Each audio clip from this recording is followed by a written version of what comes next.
అంత థ్రిల్ అయ్యమాట. సో అది అయ్యాక మళ్ళా సెకండ్ పార్ట్ 2 అది ఇట్ ఈస్ క్వైట్ సక్సెస్ఫుల్, పెద్ద హిట్ కదా. అవును. సో అదొక ఇది ఈ ఒక్కటి ఒక అద్భుతం నా జీవితంలో. ఈ యొక్క బ్లాక్ ఏదైతే నువ్వు అడిగావో నేను చెప్పాను, కానీ ఇంత వివరంగా ఎప్పుడు చెప్పలేదు ఎవరికి. అదే ఒక చేజారిన ఒక అవకాశాన్ని మళ్ళా నాకు నేను ఇష్టంగా చేయడం, అది సక్సెస్ అవ్వడం అనేది, అంటే ఒక బ్లాంక్గా ఉన్న, చాలా కాలం బ్లాంక్గా ఉన్న ఆ ఖాళీ పరిపూర్ణంగా పూరించబడింది. ఇది కథ. సో ఒక మంచి ఎక్స్పీరియన్స్ అది. అంటే నటుడుగా చేజారిన అవకాశం రచయితగా గురింపబడింది. నటుడుగా గొంతు ద్వారా ఇంకో నటుడికి అంటే నేనే చేస్తున్నానేమో. ఈ ప్రాసెస్ లో మళ్ళీ సుహాసిని గారు కలిసారా మళ్ళీ? అక్కడికి వెళ్ళగానే ముందు అమ్మ ఇట్లా వచ్చాను చేస్తున్నాడా, వెరీ గుడ్ అండి, సంతోషం సినిమా ఫంక్షన్కి ఇక్కడికి వచ్చినప్పుడు ఆవిడ వచ్చింది కదా. అవును, ఇక్కడ ఫంక్షన్కి వచ్చినప్పుడు నేను వచ్చాను. I really enjoyed with all the artist. అందరూ చేసిన వాళ్ళే కదా అందులో, నాతో ఏదో విధంగా. విక్రమ్ దగ్గర నుంచి విక్రమ్ అయితే మరీ నువ్వు విక్రమ్ ఇక్కడ ఇంటి పక్కన అక్కడ గ్యాస్ ఇది చౌరస్తా ఉంది చూడు. అవును. ఒక డైరెక్టర్ వాడిదో మంచి కథ, ఇదొక కొత్త ఎవరు తెలియని, అంటే చెప్పిన ఆడి పేరు గుర్తులేదు కానీ ఒక డైరెక్టర్, అతను ఒక ప్రొడ్యూసర్. ఆ ప్రొడ్యూసర్ నాకు మిత్రుడు. ఇతను నాకు తెలుసు, ప్రొడ్యూసర్ అయితే నాకు బాగా ఫ్రెండ్. అప్పట్లో దాదాపు 20 ఏళ్ల క్రితం సంగతి. శివపుత్రుడు కన్నా 5 ఏళ్ల ముందు అనుకో. ఓకే. వాడు ఏమన్నా ఆ ప్రొడ్యూసర్ దగ్గరికి వచ్చి ఇట్లా ఫలానా వాడు కథ చెప్తున్నాడే రా, ఆ కథ నువ్వు కూడా విను, నువ్వు ఓకే అంటే సినిమా తీస్తా, లేకపోతే చేయను. మొన్న నాకు ఇది ఇలా పెట్టేవంటే అంటే లేదు, మరి నాకు పెద్ద ఐడియా లేదు సినిమా ఇండస్ట్రీ. సరే అని వెళ్ళి కథ బాలే వాళ్ళు ముందేం చెప్పలేదు, కానీ అంతా అయ్యాక ఏంటంటే మొత్తం పోతాయి డబ్బులు. నా బాత నా మిత్రుడు అండి, నువ్వు నా ప్రొడ్యూసర్, నువ్వు ₹1 కోటి దాని మీద పెడుతున్నావు, నాకు తెలుసు అది పెడితే పోతుందని. ఏం చెప్పాలి నేను? అంతే కదా, అతను శ్రేయస్ కోరేవాడు అయితే చెప్పేశారు కదా. 32 కాదు, కోటి అదే అప్పట్లో. వెంటనే కష్టం, ఈ కథ కష్టం. అతను ఇంతకన్నా అద్భుతం కథ చేస్తే ఓకేమో, ఈ కథ కష్టం, కట్ చేస్తే అదే మాట అతను చెప్పేశాడు. చెప్పేటప్పుడే సహజంగానే వాడిని నేను పెట్టాడు, భరణికి నచ్చలేదు కాబట్టి తీయట్లేదు అనేది చెప్పుంటాడుగా. అంతే. అతను నాకు ఉత్తరం ఏం రాశాడంటే, విక్రమ్ కాదు డైరెక్టర్, ఎవరో కొత్త డైరెక్టర్, ఎవడో డైరెక్టర్, ఈ పేరు అతను నాకు ఏముత్తరం రాశాడు, నా జీవితాన్ని సర్వనాశనం చేసేసిన తనికెళ్ళ భరణి గారికి అంటూ మొదలెట్టాడు. అసలు నా నోటికాడికి వచ్చిన కోడి తీసేశారా, అది ఇది మీ శాపనార్థాలు అవన్నీ. నేను ఆత్మకు ఒకటే చెప్పుకున్నా, నువ్వు తీస్తావు, ఆడదు, ఇద్దరికి నష్టం.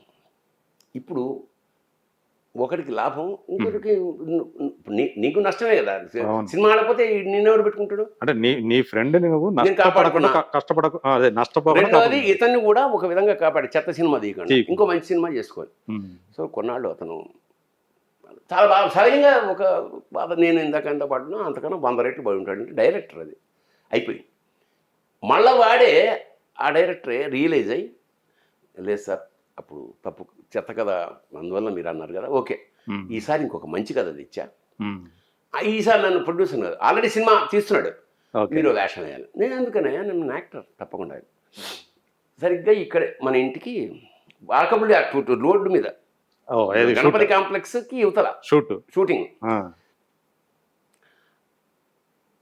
ఏం చెప్పాడంటే, సార్ నేను కుర్రాళ్ళతో తీస్తుంటాను సార్, మీరు లంచ్ టైమా ఇక్కడే కదా, మీరు భోజనం చేసి మీరు ఆరాంసే రండి అన్నాడు. నేను వచ్చా. ఈ 4 కుర్రాళ్ళు ఒకడు ఈ మన విక్రమ్ కొంచెం విక్రమ్తో ఇంకో సినిమా చేశారు 9 నెలలు, సౌందర్య. అట్లా విక్రమ్ ఒక చిన్న స్థాయి నటుడు ఆ టైంలో, ఒక జూనియర్ ఆర్టిస్టే అనుకో, 4 ఒకడు. అందులో సౌందర్య ప్రధాన పాత్ర, ఈయన ఓ డమ్మి మొగుడు.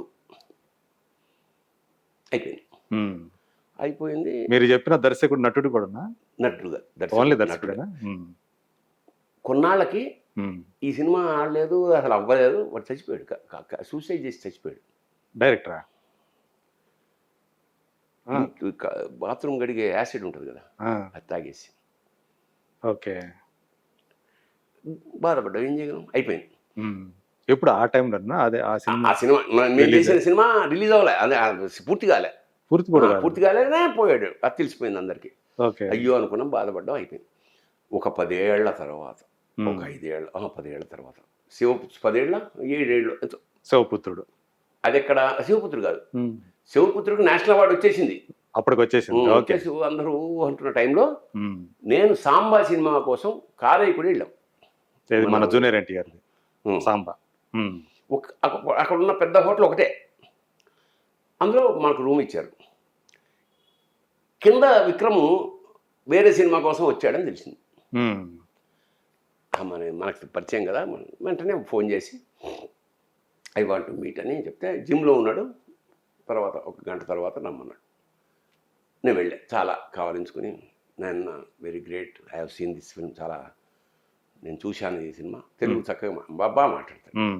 అయ్యో చాలా సంతోషం సార్ మీరు రావడం, నిన్న జూనియర్ ఎన్టీఆర్ సినిమా కోసం వచ్చాను, ఇలా ఇలా, సో వీ హ్యావ్ అప్పుడు చేశాం కదా, ఇప్పుడు చేశాం.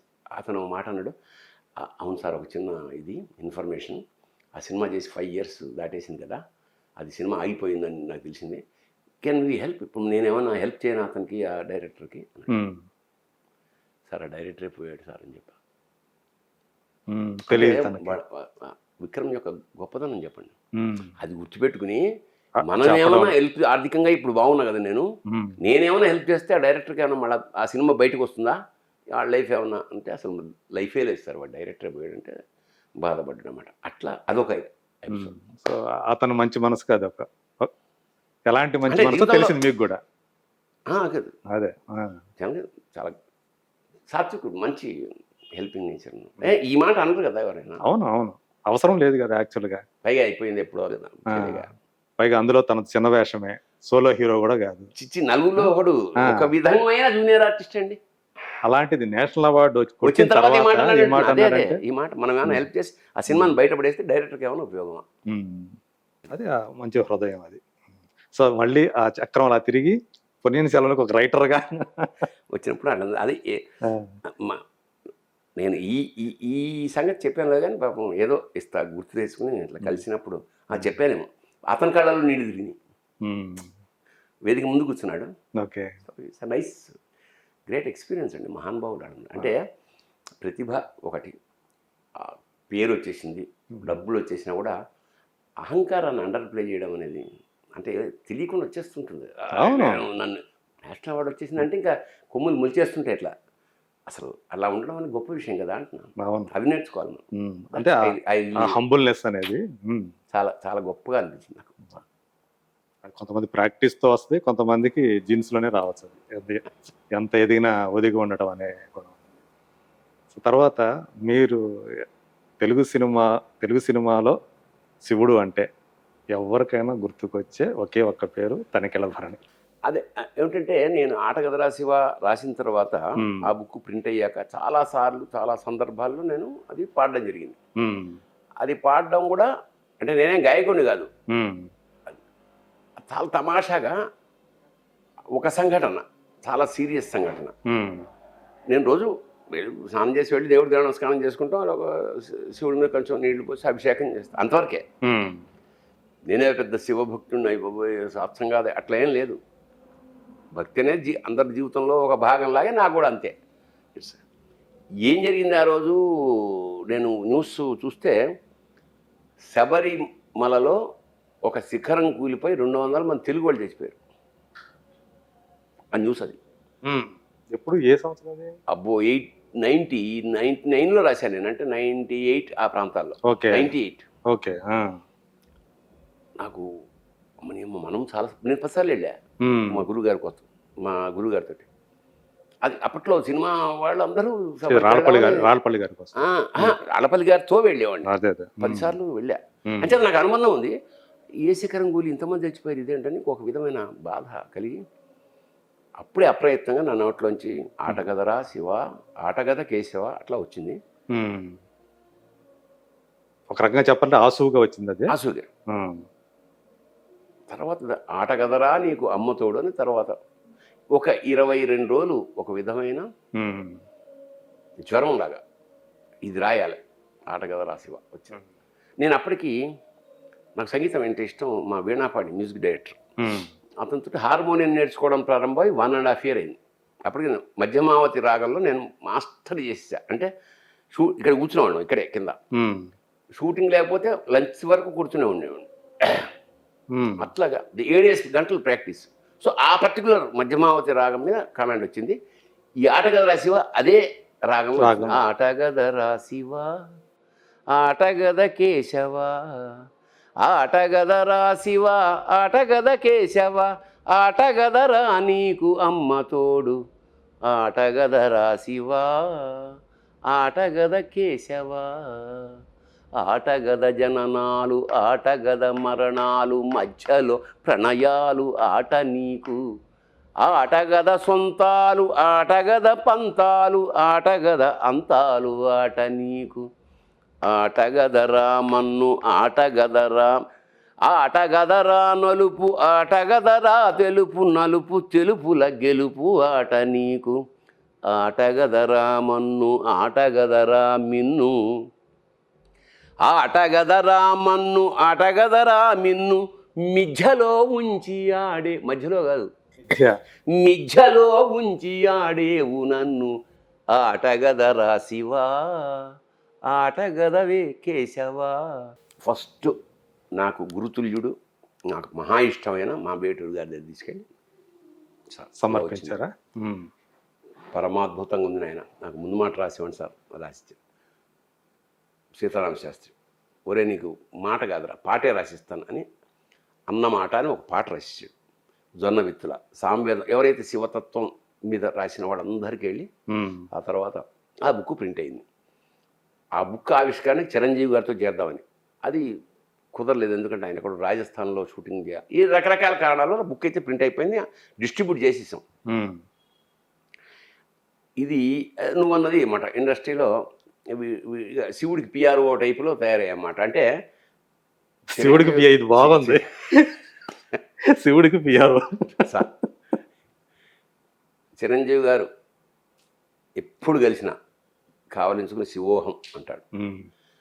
బాలకృష్ణ గారికి ఈ పుస్తకం పంపిస్తే నెక్స్ట్ డే మార్నింగ్ 7:30 సోమవారం పొద్దున ఫోన్ చేసి ఆయన పాడడం వినిపించాడు. ఆయన పాట వినిపించాడు ఫోన్లో. మీరు రాసింది? నేను రాసింది పాట చాలా బాగుంది బాగా. అట్లా మాకు అట్లాగా కొంచెం మన సినిమా వాళ్ళ కోసం కూడా నేను ఈ కార్యక్రమాలు చేసాం. ఆల్ ఓవర్ అందులో ఒక మాట రాశా, ఇది అప్రయత్నంగా నాకు లభించిన దీన్ని ప్రపంచమంతా చేయాలని ఒక సత్సంకల్పం. ఫస్ట్ నేను బ్రహ్మానందంగా వినిపించాను ఫస్ట్ అవగానే. అది సాహిత్యం వాడికి ఇష్టం. అరే చాలా బాగుందిరా చాలా బాగుందని ఎంకరేజ్ చేశాడు. దానికి ఇక మధ్యమావతి దాకా వచ్చింది. రాగం వీణాపాణి కట్టాడు. నాకు మృదంగం వేణు, మా సితారేమో ఆయన పేరు మా చేబిఎం డాక్టర్ శ్రీనివాసన్, అప్పుడు మా సుదర్శన్ గారు మాకు వచ్చి తాళం వేస్తుండేవాడు. ఇక్కడే ఇవంతా ఇక్కడ పుట్టింది ఇక్కడ అటువైపు మన గుండు సుదర్శన్ గారా. అతను కూడా ఈ టీం అంతా కలిసి మేము ఆల్ ఓవర్ మేము దుబాయ్, షార్జా ఇవన్నీ వెళ్ళాం. ఈ కచేరీ ప్రపంచంలో నేను మాత్రం తీసుకెళ్ళింది మొత్తం. నేను కొన్ని చోట్ల వాళ్ళు తీసుకెళ్ళాను, కొన్ని చోట్ల నేను ఒక్కడనే వెళ్ళి ఏ సాహిత్య సభ నేను ప్రపంచంలో ఎక్కడికి వెళ్ళినా కానీ అడుగుతారు ఆటగదరా. అక్కడ లోకల్గా మ్యూజిషియన్స్ ఉంటే వాళ్ళతో పాడిస్తా, లేకపోతే అంటే మీరు నాటకాలు రాసే కాలంలో గార్ధభాండం కానీ గోగ్రహణం కానీ ఎలా తిరిగాయో, సో మళ్ళీ చాలా కాలం తర్వాత సినిమా ఇది నాటకాలు చూసేవాళ్ళు ఒక లిమిటెడ్ ఆడియన్స్ ఉంటారు. దీనికి అట్లా కాదు కదా. అదేంటంటే తెలుగు ప్రాంతంలోనే తిరిగింది ప్రపంచం అంతా, ఆల్ ఓవర్ గ్లోబ్ అండి. అమెరికా, ఆస్ట్రేలియా, న్యూజిలాండ్, జపాన్, ఇక మొత్తం అన్ని ఈ కంట్రీస్. తెలుగు వాళ్ళు ఎక్కడున్నారో అక్కడంతా అలా విస్తృత ప్రచారం జరిగింది ఆటగదరా శివాకి. ఇంకా అది ఇంకా సినిమా ద్వారా కూడా వెళ్ళాలన్న ఉద్దేశంతో నేను జేసుదాస్తో పాడించా. ఆయనతో పాడించా. మన మిథునంలో లాస్ట్ ఫేజ్లో ఆయన ఇప్పుడు నేను పాడిందని ఆయన పాడాడు. దాంతో ఇంకా అసలు అది ఏ స్థాయికి వెళ్ళిపోయింది. మీకు కేదారులో వరదలు వచ్చి కొన్ని వేల మంది చచ్చిపోయారు కదా కేదార్నాథ్లో. అవును, అప్పుడు టీవీలో ఇదే వస్తుండేది. అంతకుముందు భగవద్గీత వేస్తుండేవాళ్ళు, ఇప్పుడు ఆటగాథ శివ వేయడం ప్రారంభించారు. అట్లా అది అంత ప్రాచుర్యం అదొక అనుగ్రహంగా భావిస్తాం. అది గొప్ప విషయం కదా.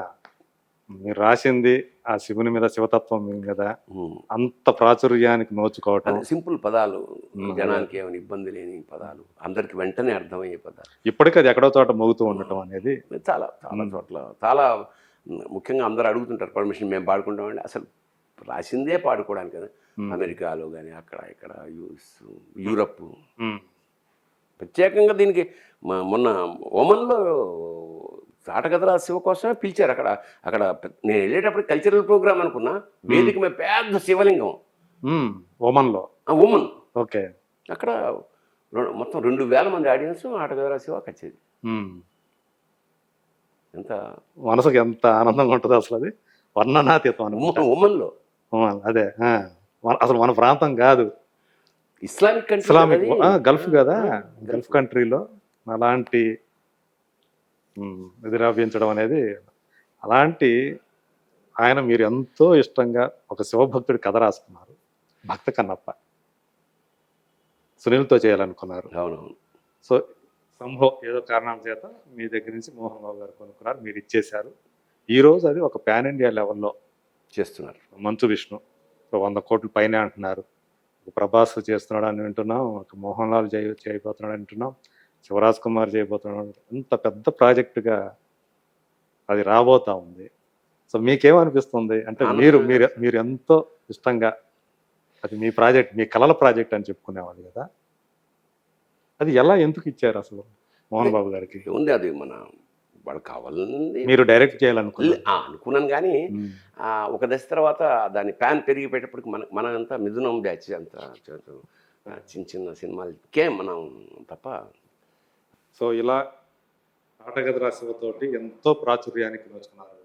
ఒక రచయితగా కెరీర్ ప్రారంభించిన మీరు శివతోటి నటుడుగా నానాజీ క్యారెక్టర్లో, ఇప్పటికీ మీ పేరు కంటే నానాజీ క్యారెక్టరే. అవును, అదే కదా. ఇప్పుడు సాక్షి రంగారావు, వెన్నెనాడే నిర్మల, ఇవన్నీ సినిమాలతో ఇంటి పేరు అయిపోయిన సందర్భాలు. అప్పుడు కొన్నాడు నానాజీ అనగానే మిమ్మల్ని చూస్తే నానాజీ అనేవాడు. అదే. సో మీ ఒక పెద్ద పండిత కుటుంబం, ఆ వారసత్వం ఉంది కదా. ఎవరు? దివాకర్లు వెంకటేశ్వర, మా ప్రపితామహులు ఆయన. అదే. సో అలాంటి కుటుంబానికి పుట్టి ఒక సినిమా రంగంలో ఇలా మేకప్లు వేసుకుంటా ఏం లేదు.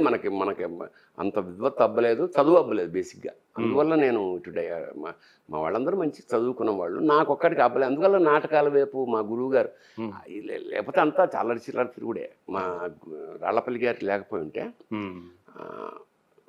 నా రంగం ఏమయ్యేదో నాకు తెలియదు.